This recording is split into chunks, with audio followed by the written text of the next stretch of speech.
और ये नई सृष्टि प्रभु यीशु मसीह में हम बन जाते हैं। नई सृष्टि हमारे जीवन के लिए बहुत ज़रूरी है। और दूसरा वचन हमने पढ़ा, यहाँ पर लिखा है, हे फाटकों अपने सिर को क्या करो, ऊंचा करो। हम अगर मसीह में हैं, नई सृष्टि है, तो हमारे सिर, हमारे फाटक कैसे हो जाएंगे, ऊंचे हो जाएंगे, बुलंद हो जाएंगे। लेकिन वो फाटक बुलंद इसके लिए नहीं होते हैं, इसके लिए ऊंचे नहीं होते, इसके लिए चौड़े नहीं होते हैं, क्योंकि हमारे आज भी जीवन में पुराना स्वभाव बाकी है और उसके कारण हम परमेश्वर के स्वागत के लिए अपने फाटकों को चौड़ा नहीं कर सकते हैं, उसके सिरों को ऊंचा नहीं उठा सकते हैं, क्योंकि हमारे जीवन के अंदर आज भी वो चीज़ें बाकी हैं, जो प्रतिक्रिया, 5 खतरनाक प्रतिक्रियाएं, कितनी, 5, जिस कारण हम नई सृष्टि सिर्फ कहलाते हैं लेकिन होते नहीं हैं। और उसी के वजह से हमारा जो पराक्रमी परमेश्वर है, हमारा जो जलाली खुदा है, उसके लिए हम स्वागत के लिए अपने फाटकों को ऊंचा नहीं कर पा रहे हैं। और उसी के वजह से वो फाटक जो है दबते जा रहे हैं और वो चौड़े नहीं होते हैं, तो वो सकरे होते जा रहे हैं। वो 5 प्रतिक्रिया, आंतरिक प्रवृत्तियां आपको नष्ट कर सकती है। वो जो प्रतिक्रिया है हमारे जीवन को नष्ट कर देती है, उन फाटकों को नष्ट कर देती है जहाँ से परमेश्वर आपके अंदर आना चाहता है, आपके जीवन में आना चाहता है। आज परमेश्वर अगर आपके जीवन में आना चाहता है तो वहाँ पर रुकावटें हैं, हमने उस दरवाज़ों को बंद किया है, और वो दरवाजे जो बंद हो चुके हैं उसके लिए 5 प्रतिक्रिया क्या है, कारण है। नंबर 1, सबसे पहले मैं जो बात कहूँगा वो है, बुद्धिमान अपने मन को रोकता है और शांत कर देता है। लेकिन सबसे पहली प्रतिक्रिया कौन सी है? नंबर 1, क्रोध, गुस्सा, एंगर। क्रोध किसी दूसरे को नष्ट करने से पहले आपको नष्ट कर देगा। अपने क्रोध पर नियंत्रण रखो। याद रखना है, गुस्सा जो है, क्रोध जो है, कभी भी किसी का फायदा नहीं करता है, तो हर समय दूसरों के लिए नुकसान करता है। लेकिन हमें याद रखना है, दूसरों का नुकसान, दूसरों को नष्ट करने से पहले क्रोध आपको नष्ट कर देता है, खुद को नष्ट कर देता है। नए वर्ष में तो आ गए हम, नहीं? हर साल आता है, हर साल नए वर्ष का स्वागत करते हैं। नए सिर्फ क्या पहनते हैं? वस्त्र पहनते हैं, लेकिन नई सृष्टि मसीह में नहीं बनते हैं। हमारे जो पुराने वस्त्र, बाइबल कहती है तुम्हारे वस्त्र जो है, तुम्हारी धार्मिकता के वस्त्र जो है, वो मैले चिथड़ों के समान है। हमने वो नहीं बदले हैं।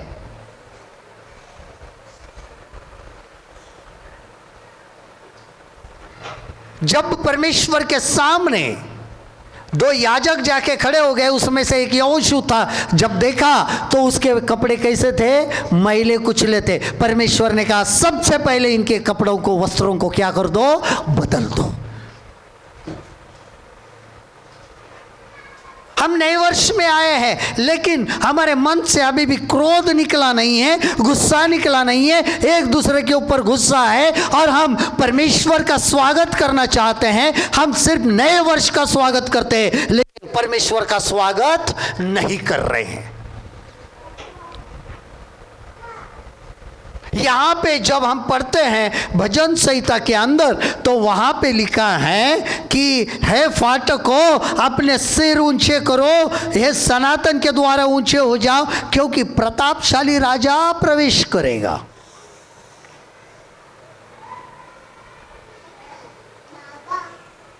लेकिन हमारे क्रोध के वजह से हमारी जो प्रतिक्रिया है वो क्रोध है, उसके वजह से वो फाटक जो है वो अभी तक बुलंद नहीं हो सके हैं, ना ही ऊंचे हो सके हैं।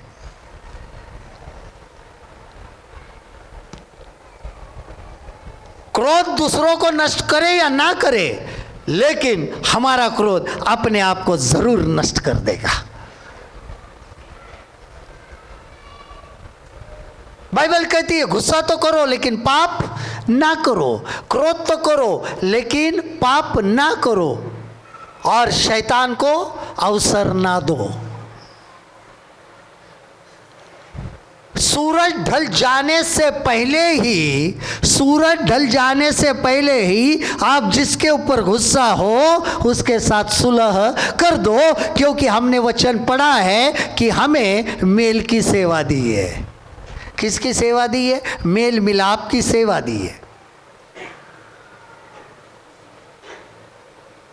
हम कभी कभी बहुत बड़ी बड़ी बातें करते हैं, नहीं, हम विश्वासी हैं, हम यो हैं, हम त्यो हैं, ऐसा है, लेकिन मन के अंदर का अगर पुराना ये स्वभाव, ये प्रतिक्रिया, आंतरिक प्रवृत्ति अगर निकलती नहीं है, तो हमारे बड़ी बड़ी बातें करने का कोई मतलब नहीं है।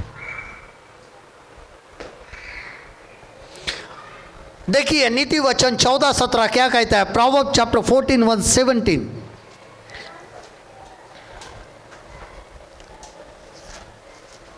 नीति वचन 14:17।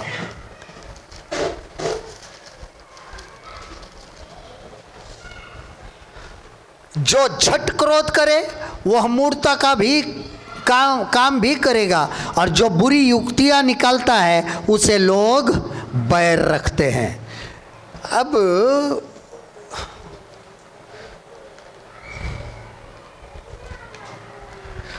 अमसाल हमने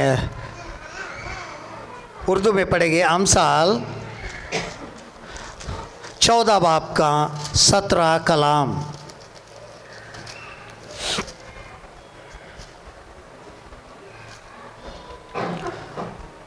जुदरंज बेवकूफ़ी करता है और बुरे मंसूबे बांधने वाला घिनौना है।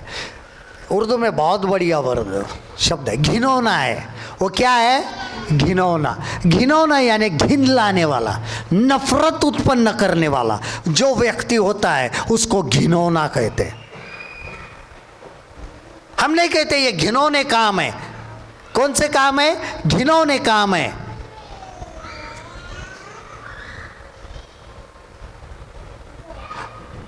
तो ये क्रोध भी घिनौना काम है, और घिनौना काम कभी भी परमेश्वर का जो मार्ग है उसके लिए, जो फाटक आपके जीवन के लिए तैयार किए हैं, वो फाटक के सिर कभी भी ऊंचे नहीं हो सकते हैं, क्योंकि हमारे अंदर एक घिनौनी प्रतिक्रिया है, वो है क्रोध।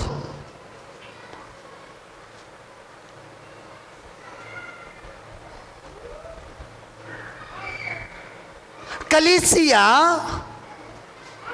एक परमेश्वर के शरीर का अंग होता है। जैसे कि हमारा शरीर अलग अलग अंगों से बनकर क्या होता है? बनता है।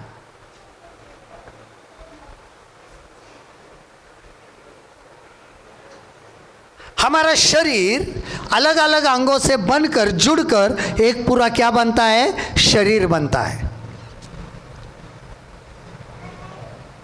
अगर शरीर का एक हिस्सा दूसरे हिस्से से गुस्सा होगा तो क्या हो जाएगा?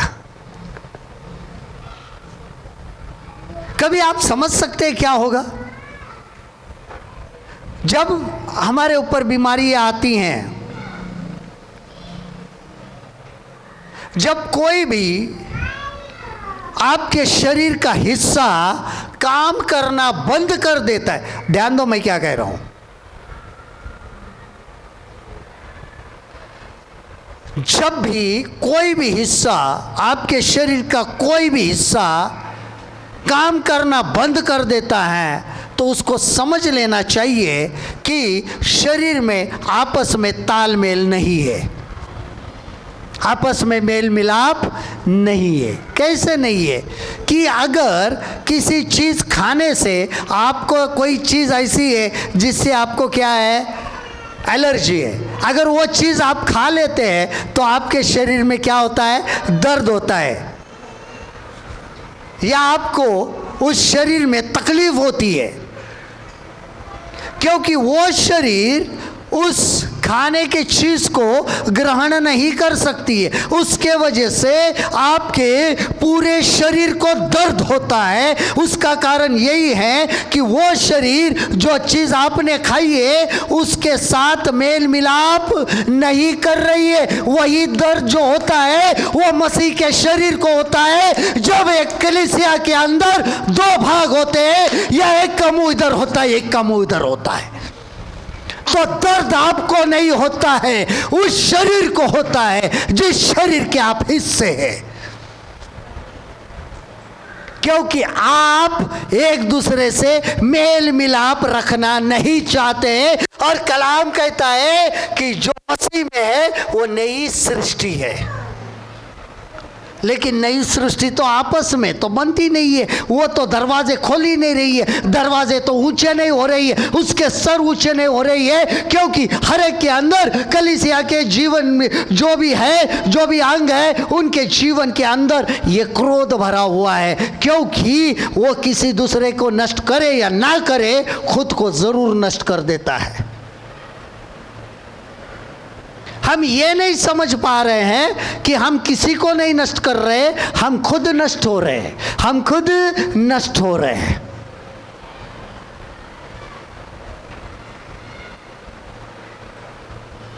We are not vanished somebody, but we vanished ourselves. हम अपने आप को नष्ट कर रहे हैं।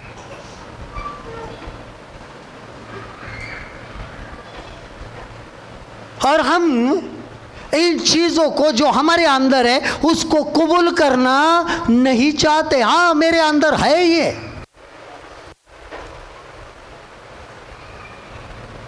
और ये जो प्रतिक्रिया है इसके वजह से हम सिर्फ नए वर्ष को मनाते हैं, लेकिन नई सृष्टि कभी बनते नहीं है, क्योंकि जो मसीह में है वो नई सृष्टि है।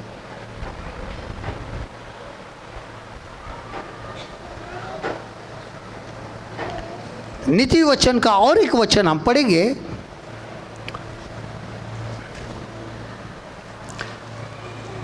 चौदह का 29 पद।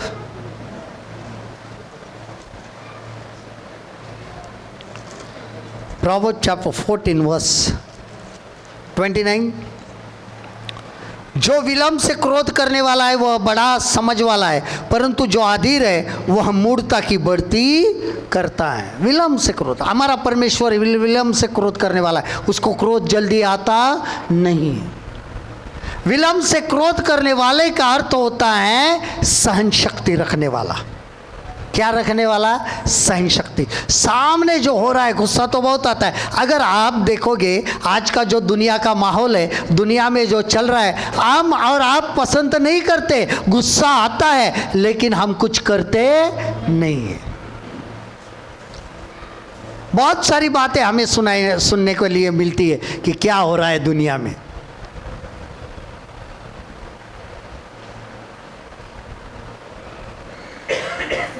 वैसे ही कभी कभी क्रोध हर एक बातों पे आता है, लेकिन बोलते नहीं है, क्योंकि यहाँ पर लिखा है अपने क्रोध पर क्या रखो? नियंत्रण रखो। यह पहली प्रतिक्रिया। दूसरी प्रतिक्रिया अहंकार, घमंड, प्राइड। अहंकार आपको पतन की ओर अग्रसर करेगा, लेकिन दीनता कहीं अधिक प्रतिफल देती है। क्या है? दीनता बहुत ज़रूरी है। मसीह की नई सृष्टि के अंदर क्या होता है? दीनता होती है, क्योंकि यीशु मसीह इतना दीन हुआ कि वो खुद मनुष्य बनकर इस पृथ्वी पर आया। क्योंकि हमने जो वचन पढ़ा, जो कलम पढ़ा, इसके अंदर लिखा है 2 कुरिन्थियों 5:16, अतः अब से हम किसी को शरीर के अनुसार न समझे, यद्यपि हमने मसीह को भी शरीर के अनुसार जाना था। वो भी शरीर बनकर यहाँ पर आया था, हमने उस शरीर के अनुसार जाना था। यहाँ पर पौलुस लिखता है कि हमने उसको शरीर के अनुसार जाना था, लेकिन अब तो भी आपसे उसको शरीर के अनुसार ऐसा नहीं जानेंगे। अब हम शरीर के अनुसार नहीं है तो आत्मिक अनुसार है, और आत्मिक अनुसार है तो नई सृष्टि है। अगर हम शरीर के काम करते हैं तो समझ लेना अभी तक हम नए वर्ष में आते हैं, लेकिन नई सृष्टि बनाते नहीं है। नई सृष्टि बनना हमारे लिए बहुत ज़रूरी है।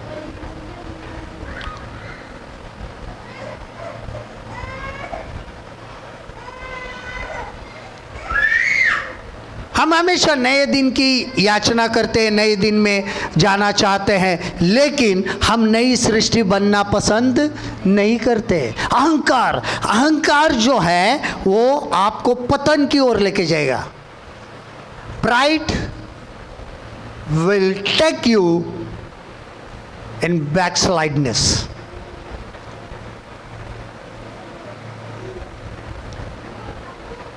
शैतान का पतन क्यों हुआ? अहंकार की वजह से। क्यों गिरा? अहंकार की वजह से। अहंकार के वजह से पतन होता है। लेकिन दीनता, परमेश्वर होने के बावजूद भी मनुष्य बनना आसान नहीं है। यह दीनता आसान नहीं होती है।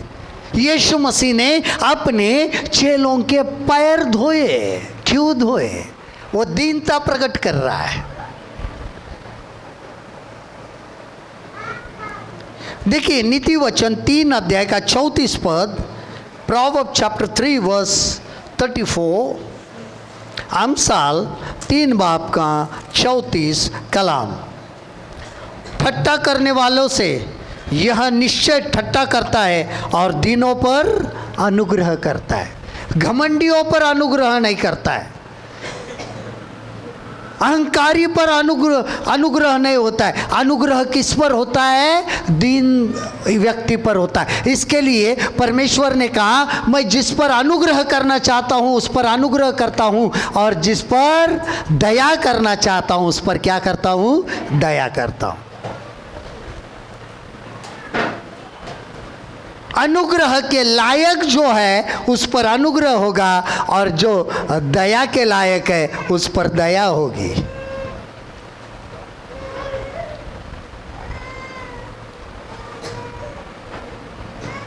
जब पापी थे तो हमारे खातिर मसीह हुआ,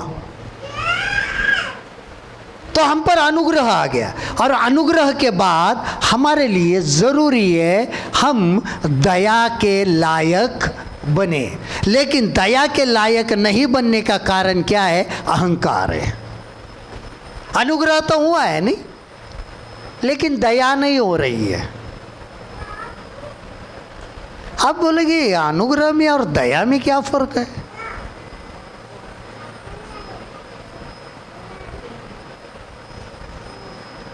अगर हम अनुग्रह के द्वारा जी रहे हैं तो हमारा हिसाब दुगना लिया जाएगा। कितना लिया जाएगा? दुगना। क्यों लिया जाएगा? कि अनुग्रह पाने के बावजूद, उद्धार पाने के बावजूद आपने फाटकों के सर को बुलंद नहीं किया, फाटकों को चौड़ा नहीं किया, आपने दूसरों पर दया नहीं की, इसके लिए तुम पर दया नहीं होगी, हिसाब दुगना होगा।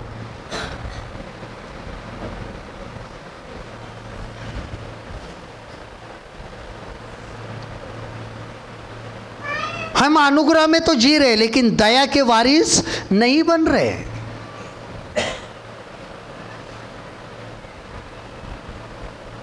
इसके लिए उसने कहा, जिन पर अनुग्रह करना चाहता हूं उन पर अनुग्रह करता हूं, और जिन पर दया करना चाहता हूं उन पर दया करता हूं। हमें कभी कभी ये परमेश्वर की बातें समझ में नहीं आती। समझ में नहीं आने का कारण एक ही है, हमारे मन में क्या है? अहंकार है।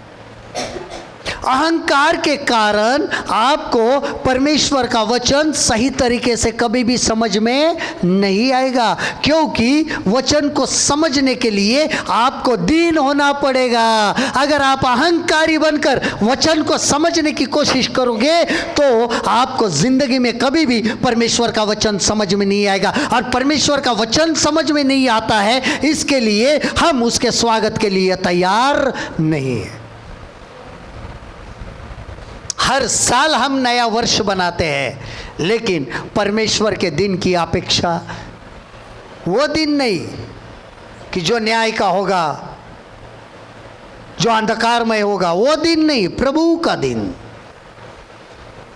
जो हमें लेने के लिए आएगा, वो दिन। दुल्हन कभी भी उस दिन की राह देखती है जिस दिन दूल्हा लेने के लिए आने वाला है।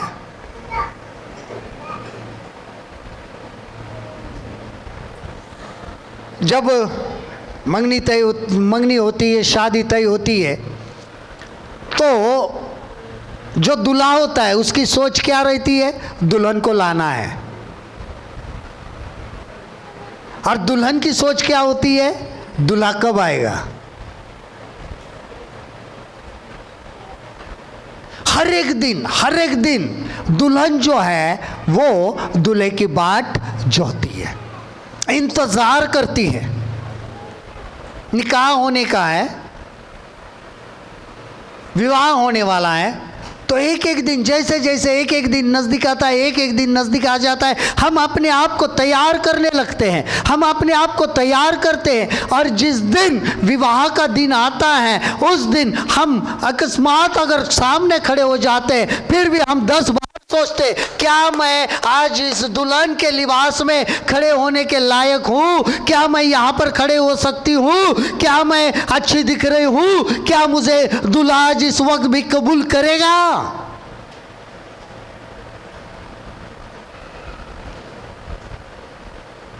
क्या हम मसीह के लिए ये सोच रखते हैं, या हमारा अहंकार है? दुनियाई बातों हमारे सब कुछ है, हमें लगता है हमारे पास ये है, शायद हमारी जिस्मानी खूबसूरती होगी, शायद हमारे पास सब कुछ होगा। ये सब कुछ खूबसूरती नहीं है, ये सब कुछ तैयारियां नहीं है, क्योंकि ये सब कुछ चीजें जो है हमारे अहंकार में बदल देती है। हमारा अहंकार इन चीज़ों के वजह से बढ़ जाता है, और यही अहंकार शैतान का बढ़ा, क्योंकि वो बहुत खूबसूरत था। उसके ऊपर, शरीर के ऊपर हर एक जट जवाहिर, हर एक किस्म के बहुत बहुमूल्यवान पत्थर थे। उसके कारण उसके मन के अंदर क्या हुआ? अहंकार पैदा हो गया। और आज भी हमारे जीवन में अहंकार ये पैदा कर देता है, लेकिन हमें प्रतिफल इसके लिए नहीं मिलता है क्योंकि हमारे अंदर क्या नहीं है? दीनता नहीं है। किसी को पैसे का अहंकार है, किसी को रुतबे का अहंकार है, किसी को अपने ओहदे का अहंकार है।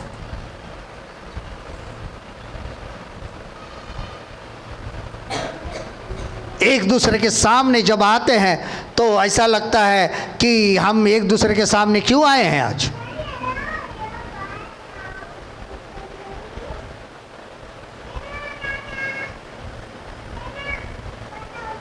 क्या हम सही में नई सृष्टि है? नहीं है, मैं तो कहूंगा नहीं है। तो हम कर क्या रहे हैं? जब हम प्रार्थना करते हैं, जब हम आराधना करते हैं, जब हम प्रचार करते हैं, दूसरों को सुसमाचार सुनाते हैं, लेकिन जब हम जिसको पसंद नहीं करते हैं, अगर हम एक दूसरे के सामने आ गए और हमारे अहंकार जो है वो क्रोध और अहंकार साथ में काम करे, तो क्या हम सही मायने में नई सृष्टि है या नहीं है? अपने आप को जांचना बहुत जरूरी है।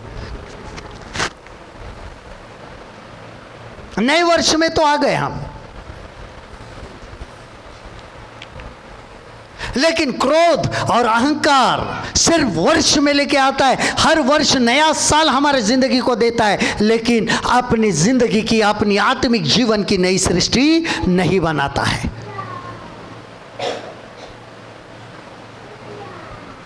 चेक योर लाइफ, अपने जीवन को जांचो।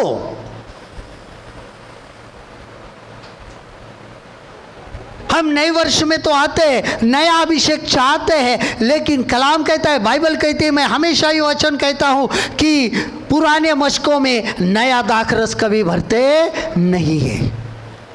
नए दाखरस के लिए नई मशकों की क्या है, परमेश्वर को जरूरत है। हम आते तो हैं, नए वर्ष में आते हैं, साल बदलता है, नया अभिषेक चाहते, नई वाचा चाहते, कभी कभी नया प्रॉमिस चाहते हैं, लेकिन नहीं मिलता है। क्यों? क्योंकि मशकें पुरानी है, मशकें पुरानी है।